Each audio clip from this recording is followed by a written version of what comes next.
On my YouTube channel कलाकारी artist. सो आज का जो हमारा वीडियो रहेगा कला संगठन से रिलेटेड रहेगा, और जो प्रीवियस वीडियो था हमारा वो कला विद्यालय से रिलेटेड था। अगर आपने नहीं देखा है तो वो ज़रूर हमारी प्लेलिस्ट पे जाकर के ज़रूर देख लीजिएगा, क्योंकि आपके जितने भी आर्ट से रिलेटेड एग्जाम, चाहे DGT, PGT, KVS, एनविथ या आपका UGC नेट हो, सभी के लिए इम्पॉर्टेंट रहेगा। ठीक है, तो आज का जो है हमारा टॉपिक वो है कला संगठन। तो इसमें जितने भी कला संगठन हैं उनके बारे में हम देखेंगे। सबसे पहले तो यहाँ पे ये देख लेते हैं कि कला संगठन के बारे में क्या क्या इंपॉर्टेंट तथ्य हो सकते हैं। ठीक है, तो सबसे पहले यहाँ पे बताया जा रहा है कि industrial art society of Kolkata, तो इसकी स्थापना जो है 1854 ईस्वी में हुई है। इसकी स्थापना राजेंद्र लाल मिश्र, जतीन्द्र मोहन टैगोर और न्यायाधीश प्राप्त द्वारा की गई थी। ठीक है, तो इसकी स्थापना में ध्यान रखिएगा महत्वपूर्ण जो योगदान रहा है राजेंद्र लाल मिश्र और जतीन्द्र मोहन टैगोर का रहा है। ठीक है, इस सोसाइटी का उद्देश्य जो था वो क्या था, तो औद्योगिक कलाओं को प्रोत्साहित करना। तो यहाँ पे ये भी पूछा जा सकता है कि ये जो सोसाइटी थी इंडस्ट्रियल आर्ट सोसाइटी कोलकाता, तो इसका उद्देश्य क्या था। तो इसका उद्देश्य मेन था कि औद्योगिक कला जो है उसको प्रोत्साहन देना। ठीक है, अगला जो हमारा आता है वो है the Bombay art society Mumbai, जिसकी स्थापना 1888 ईस्वी में हुई है। ठीक है, इम्पॉर्टेंट इसकी डेट याद रखिएगा। भारत में सबसे प्राचीन सोसाइटी बॉम्बे आर्ट सोसाइटी है जो कि मुंबई में है।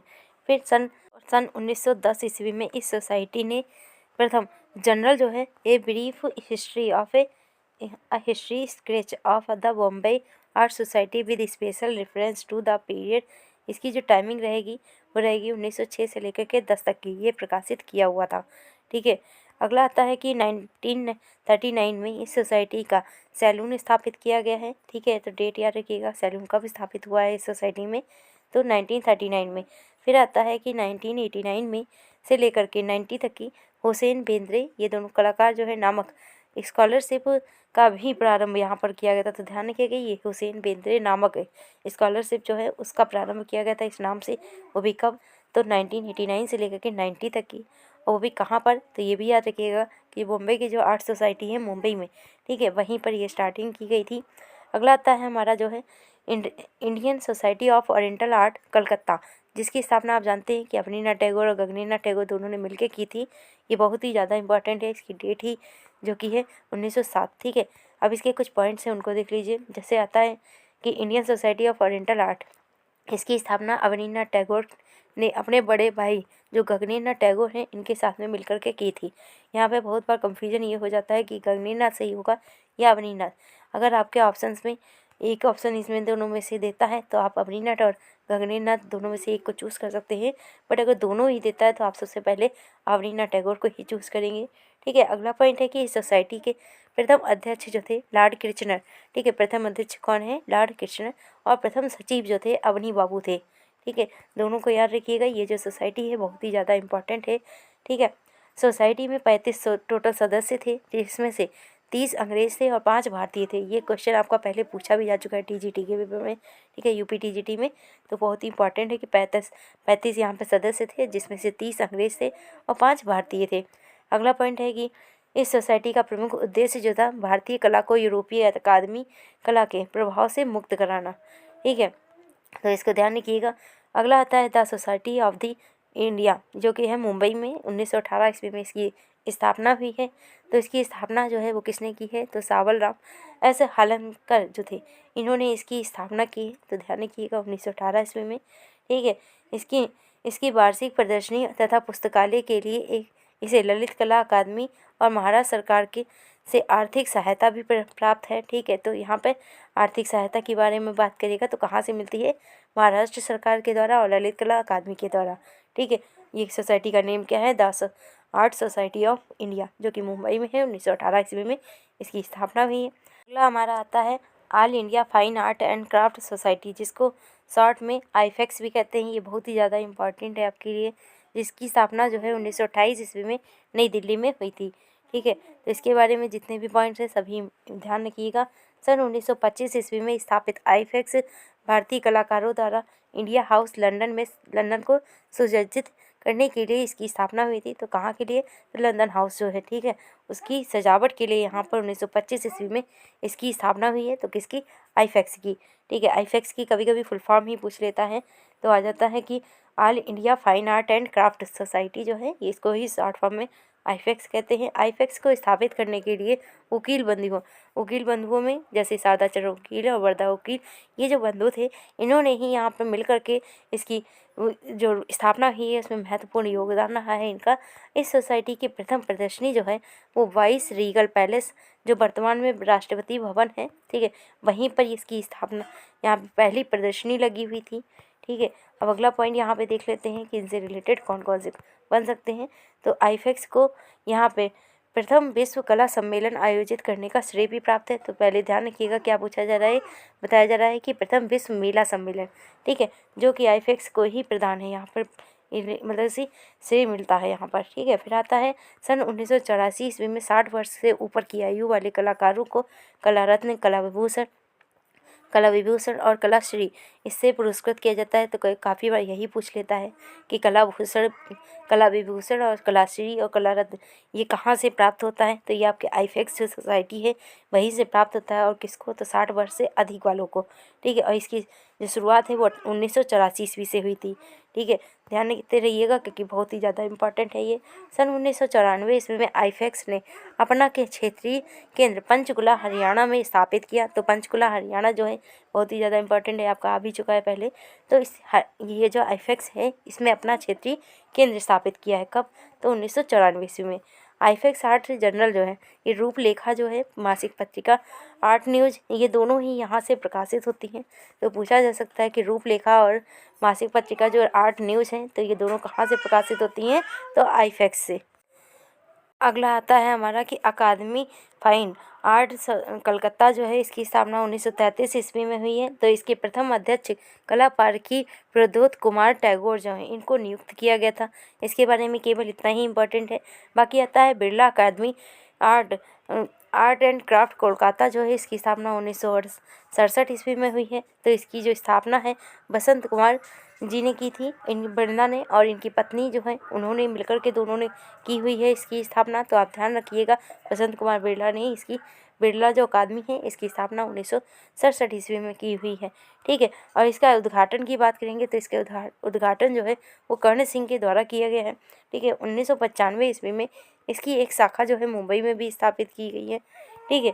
इसमें जेनेसिस ऑफ रामकिंकर वैच कला प्रदर्शनी महत्वपूर्ण रही है। तो ध्यान रखिएगा कि ये जेनेसिस ऑफ रामकिंकर वैच जो कला प्रदर्शनी है वो कहाँ से प्रदर्शित हुई थी, मतलब कि कहाँ पर प्रदर्शित हुई है, तो बिरला अकादमी जो है आपकी कोलकाता वैली, तो वहाँ पर इसका प्रदर्शन हुआ है, जिनमें जनक झंकर नराजरी, ए रामचंद्रन है, अवतार सिंह पवार है, इन्होंने भी भाग लिया हुआ है यहाँ पर, ठीक है। अगला आता है हमारा गढ़ी कलाकार परिसर जो कि नई दिल्ली में स्थापित है, और इसकी जो स्थापना है 1976 ईस्वी में हुई है। तो ये बहुत ही ज़्यादा इंपॉर्टेंट है आपके लिए, क्योंकि गढ़ी कलाकार जो है ये पूछा भी जा चुका है आपका कि 1976 ईस्वी में इसकी स्थापना हुई है, ठीक है। और ये जो स्थापना है यहाँ पर, ठीक है, तो आप ध्यान रखिएगा 1976 में हुई है, और इसका प्रारंभिक नाम जो था वो कला कुटीर रखा गया था। सबसे पहले क्या नाम था, तो कला कुटीर था। ये पूछा भी जा सकता है कि किसका प्राचीन नाम कला कुटीर था, तो गढ़ी कलाकार जो परिसर है नई दिल्ली का, वहीं पर ही इसका ये पुराना नाम था, ठीक है। इसके प्रथम निर्देशक की बात करेंगे तो शंकु चौधरी रहेंगे, ठीक है। प्रथम रीजनल सेक्रेटरी राम कृष्ण बेदाला, ये यहाँ के प्रथम सेक्रेटरी भी रहे हैं, ठीक है। शंकु चौधरी का बहुत ही ज़्यादा इंपॉर्टेंट नाम है, इनका पूछा भी जा चुका है। इसका संचालन ललित कला अकादमी नई दिल्ली द्वारा किया जाता है। गढ़ी कलाकार परिसर की स्थापना में इन मतलब महत्वपूर्ण योगदान किसका रहा है, तो शंकु चौधरी, बलबीर सिंह कट, GR संतोष, ए रामचंद्रन, KS कुलकर्णी आदि जो कलाकार हैं, इनका महत्वपूर्ण यहाँ पर योगदान भी रहा है, ठीक है, सम्मिलित रहे हैं यहाँ पर। अगला आ जाता है हमारा भारत भवन भोपाल, जिसकी स्थापना 1982 में हुई है। ये भी आप जानते हैं कि इम्पॉर्टेंट है आपके लिए, ठीक है। तो यहाँ पे जितने भी हैं इम्पॉर्टेंट ही हैं, आप वीडियो के अंत तक ज़रूर बने रहिएगा, ठीक है। यहाँ से एक ना एक क्वेश्चन ज़रूर आपके एग्जाम में आ सकता है, ठीक है। भारत भवन भोपाल का उद्घाटन प्रधानमंत्री इंदिरा गांधी ने 13 फरवरी 1982 ईस्वी में इसका किया हुआ था। तो ध्यान रखिएगा कि भारत भवन भोपाल है, इसकी जो उद्घाटन है, उद्घाटन की बात की गई है यहाँ पर, तो इसको ध्यान रखिएगा। 13 फरवरी 1982 ईस्वी को इंदिरा गांधी जो थी हमारी, तो उन्होंने इसका उद्घाटन किया हुआ है, ठीक है, प्रधानमंत्री है। अगला है कि भारत भवन भोपाल के वास्तुकार की बात करें तो चार्ल्स कोरिया यहाँ के वास्तुकार रहेंगे, ये इंपॉर्टेंट है आपके लिए, ठीक है। और भारत भवन भोपाल जो है ये जो संग्रहालय को समापन संभाकर के नाम से भी जाना जाता है। तो संभाकर ध्यान रखिएगा कि कौन जाना जाता है इस नाम से, तो भारत भवन भोपाल, ठीक है। और इसके जो प्रथम संस्थापक रहे हैं, इसके संस्थापक अशोक वाजपेयी का नाम याद रखिएगा क्योंकि इन्होंने इसकी स्थापना की हुई है, ठीक है। ये भी आपके लिए एग्जाम पॉइंट से काफ़ी इंपॉर्टेंट है। अगला आता है जे स्वामीनाथन, जो है भारत भवन भोपाल के प्रथम निदेशक रहे हैं। यहाँ पे यही सबसे ज़्यादा मोस्टली कंफ्यूजन हो जाता है लोगों को कि अशोक वाजपेयी आंसर होगा या फिर जे स्वामीनाथन। तो यहाँ पे आप यही याद रखिए कि भारत भवन भोपाल जो है 1982 ईस्वी में इसकी स्थापना हुई है और इसके जो संस्थापक रहेंगे वो आपके अशोक वाजपेयी हो जाएंगे। और प्रथम अगर निदेशक की बात करिएगा तब आपके जे स्वामीनाथन आएंगे, ठीक है। और इसके 5 अंग हैं जिनको का आप ध्यान रखिएगा। पहला तो अंग आता है रूपांकर, रंगमंडल, वागर्थ, अनहद और छवि। ये 5 अंग हैं यहाँ के, ठीक है। पूछा जा सकता है कि भारत भवन भोपाल के कितने अंग हैं, तो 5 अंग हैं, उनमें से नेम याद रखिएगा। अगला आता है Mohile Parikh centre of the visual art. इसकी स्थापना जो है मुंबई में 1990 ईस्वी में हुई है। इसकी स्थापना जो है वो किसने की हुई है, तो मुंबई में शैला जे पारीख नामक जो एक व्यक्ति रहे हैं उन्होंने 1990 ईस्वी में इसकी स्थापना की हुई है, ठीक है। और अब अगला आता है हमारा कि जवाहर कला केंद्र जो कि जयपुर में स्थित है। इसकी स्थापना 1993 ईस्वी में की गई है। ये जो इसकी स्थापना है वो चार्ल्स कोरिया ने की हुई है। ये आप जानते हैं चार्ल्स कोरिया एक जो है वास्तुकार हैं, इन्होंने ही जवाहर कला केंद्र की स्थापना जयपुर में की हुई है 1993 में। इसका उद्घाटन जो है पंडित जवाहर कला केंद्र जो है इसका स्थापना जो है उद्घाटन जो है 1993 ईस्वी में इसका उद्घाटन हुआ है। और यहाँ का जो निर्माण है नवग्रहों को आधार मान करके यहाँ पे की गई है। तो ध्यान रखिएगा नवग्रहों को आधार मान करके किसकी स्थापना की गई है, तो जवाहर कला केंद्र जो कि जयपुर का है उसकी की गई है। अगला आता है हमारा कि राष्ट्रीय ललित कला अकादमी नई दिल्ली, इसकी स्थापना 1954 ईस्वी में हुई है। ये तो आप जानते हैं कि इम्पोर्टेंट है ही आपके लिए। और यहाँ पर जो है कि राष्ट्रीय ललित कला अकादमी जो नई दिल्ली में है, ठीक है। इसकी स्थापना 5 अगस्त 1954 ईस्वी में तत्कालीन शिक्षा मंत्री मौलाना अब्दुल कलाम आज़ाद जो हैं इन्होंने दिल्ली में इसकी स्थापना की हुई है, ठीक है। डेट याद रखिएगा 5 अगस्त 1954 में। और यहाँ पर ललित कला अकादमी का जो पंजीकरण है एक संस्था के रूप में 1957 ईस्वी में हुआ था। फिर आता है पॉइंट हमारा कि ललित कला अकादमी के प्रथम अध्यक्ष जो थे वो कौन थे, तो देवी प्रसाद राय चौधरी हैं। और प्रथम सचिव की बात करेंगे तो वारदा वकील हो जाएंगे, ठीक है। ये इंपॉर्टेंट है आपके लिए, इसको काफ़ी मतलब कि ध्यान रखिएगा। फिर आता है 1955 ईस्वी में राष्ट्रीय ललित कला अकादमी वार्षिक कला प्रदर्शनी जो है इसमें कब छोड़ कर मतलब हुई है, तो 1974 में, 75 और 76 इसको छोड़ करके सभी सालों में यहाँ पर प्रदर्शनी होती रही है। वार्षिक प्रदर्शनी का मतलब होता है हर एक साल में। त्रिवार्षिक जो प्रदर्शनी होती है, त्रिवार्षिक भारत जो है, ठीक है, त्रिनाले इंडिया का भी आयोजन सन 1968 ईस्वी से ललित कला अकादमी द्वारा किया जा रहा है, ठीक है। फिर आता है कि राष्ट्रीय ललित कला अकादमी कला संवाद नामक पत्रिका का भी प्रकाशन यहाँ से हो रहा है। तो ध्यान रखिएगा कि कला संवाद जो पत्रिका है वो कहाँ से प्रकाशित होती है, तो राष्ट्रीय ललित कला अकादमी नई दिल्ली से। 2 सामयिक पत्रिका हैं यहाँ पर, ललित कला और ललित कला का कंटेम्प्रेरी, ठीक है। तो ये दोनों यहाँ से प्रकाशित होती हैं, ठीक है। सभी पॉइंट्स को आप ध्यान से देखते रहिएगा। अगला आता है कि प्रथम ललित कला अकादमी जो रत्न है, ठीक है, जिसे कला रत्न कहा जाता है, ये किसको मिला था, तो 1955 ईस्वी में यामिनी राय को। तो ध्यान रखिएगा कि पहला कला रत्न जो ललित कला अकादमी द्वारा मिला है वो यामिनी राय को मिला हुआ है। फिर जो ललित कला अकादमी है इसके क्षेत्रीय केंद्र निम्न है, जैसे दिल्ली है, चंडीगढ़ है, लखनऊ, कलकत्ता, चेन्नई, भुवनेश्वर, शिमला और आपके यहाँ पर भी स्थापित हुआ है, ठीक है। तो ध्यान रखिएगा ललित कला जो है आपकी राज्य ललित कला अकादमी भी होती हैं, बट यहाँ पर मेन बात जो हो रही है वो राष्ट्रीय ललित कला अकादमी नई दिल्ली की बात हो रही है, ठीक है। इसके जो केंद्र है वो ये सब केंद्र हो सकते हैं। अगला आता है कि राष्ट्रीय आधुनिक कला दीर्घा जो है नई दिल्ली, इसकी स्थापना कब हुई है, तो 1954 ईस्वी में, ठीक है। ये आधुनिक कला दीर्घा की बात कर रहा है जिसको हम national gallery of modern art कहते हैं। और ऊपर जो आपने देखा था वो राष्ट्रीय ललित कला अकादमी था, ठीक है। इसकी स्थापना जो है आधुनिक की बात करेंगे, आधुनिक वाले जो दीर्घा है आपकी नई दिल्ली की, इसकी स्थापना 29 मार्च 1954 में हुई है, ठीक है। अब वो भी इसका उद्घाटन की बात करेंगे तो और प्रथम अध्यक्ष भी वही रहे हैं जिन्होंने इसका उद्घाटन किया है, तो वो थे हरमन गोएज, ठीक है। तो यहाँ पर आप हरमन गोएज का नाम याद रखिएगा कि हरमन गोएज का जो नाम है राष्ट्रीय आधुनिक कला दीर्घा नई दिल्ली से जुड़ा हुआ है, ठीक है। इन्होंने ही इसकी स्थापना उद्घाटन भी किया हुआ है, इसके अध्यक्ष भी थे।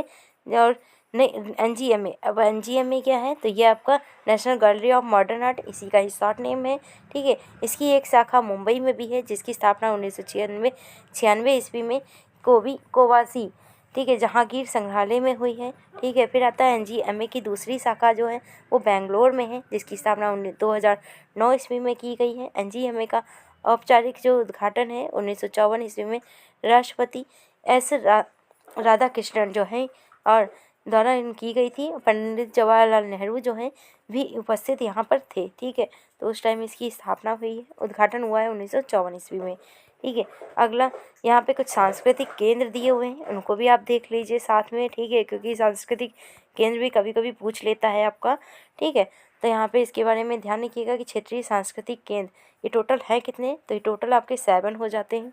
ठीक है, इसकी जो अगर बात करेंगे तो 1985 ईस्वी में इसकी स्थापनाएँ हुई हैं। इसकी स्थापना घोषणा जो है वो पंडित जहाँ के जो प्रधानमंत्री थे राजीव गांधी, इन्होंने 1985 ईस्वी में इसकी स्थापना की हुई थी। अब कौन कौन से यहाँ पे केंद्र हो जाएंगे, तो दक्षिण का केंद्र जो होता है सांस्कृतिक केंद्र वो तंजावुर तमिलनाडु में है। दक्षिण भारत मध्य क्षेत्र सांस्कृतिक केंद्र नागपुर महाराष्ट्र में है। उत्तर क्षेत्र सांस्कृतिक केंद्र पटियाला पंजाब में। उत्तर मध्य क्षेत्र सांस्कृतिक केंद्र पटियाला प्रयागराज उत्तर प्रदेश में। पूर्वी की बात करेंगे तो कलकत्ता पश्चिम बंगाल में है।